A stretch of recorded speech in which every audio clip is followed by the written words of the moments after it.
actually been out in the market for 1 year already. But Signal Play carries linear channels. So the channels that you see on the Signal box are actually mirrored in the Signal Play app. It carries live content. It carries VOD or video on demand content na both international and local content. So this was the first time that we thought maybe it should carry shorts. Kasi lumalaki, di ba? Even ako, nanonood ako. Nakaka-hook. Dalawang titles sa isang araw. So it took us 1 year to build it, and I congratulate the team for building it.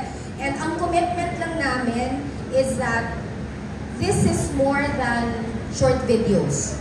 This is, we're giving you meaningful narratives that we've crafted for the Filipino audiences. Committed po kami sa quality writing, sa quality directing, at sa quality performances, nakita nyo naman.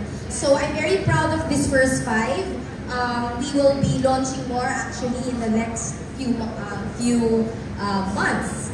Because the goal is to scale. So for those of you who haven't downloaded, please download the Signal Play app, both available on the Apple Store and the Google Play Store. Thank you so much, Ms. Jane. And of course, sir, my question is yung mga technicalities ito. No? How do we download the Signal Play app? And of course, where do we find it? Okay, so you'll find all of these 5 original Signal Play microdrama originals on the Signal Play app. So if you open your Signal Play app, may makikita kayo na microdrama button doon. When you click that, you will see all of this content. So we built it out to really be the home of Signal Play microdrama originals. And we also have partnered with Dashflix, who our guests are here today. We'd like to thank them for sharing their content with us as well. So we have a library of content from Dashflix for international microdramas na nandyan din sa platform.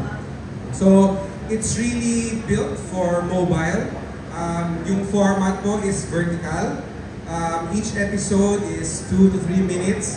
So, bagay na bagay talaga sa lifestyle natin ngayon na on the go. Naghihintay ka sa traffic or naghihintay ka ng sakay.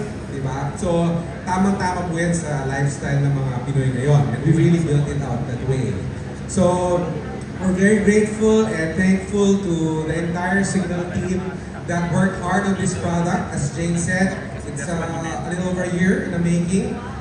Pero we really wanted to make sure the experience, the user interface is very easy to use, napakadaling gamitin for all of our Filipino fans. No?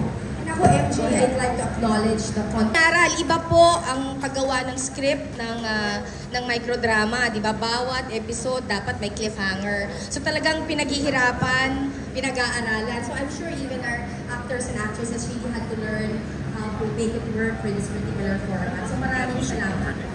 At saka ginawa rin natin very accessible, no, to majority of Filipinos. So lahat po ng titles dito sa Signal Play microdrama, yung first 5 episodes po are free. As you just go on the app, or sometimes you'll find it on our social media pages. And then if you want to access all of the episodes, it's as low as 20 pesos for a day. So very, very affordable. Tamang-tama, micro din yung subscription packages natin para po mapanood ng lahat ng Pilipino. Para sobrang dami talagang maka-access and ma-enjoy itong content. Ma'am, sir, thank you so much. But please stay on stage because now we will have the distinct honor of hearing from the visionary leader whose strategic professor.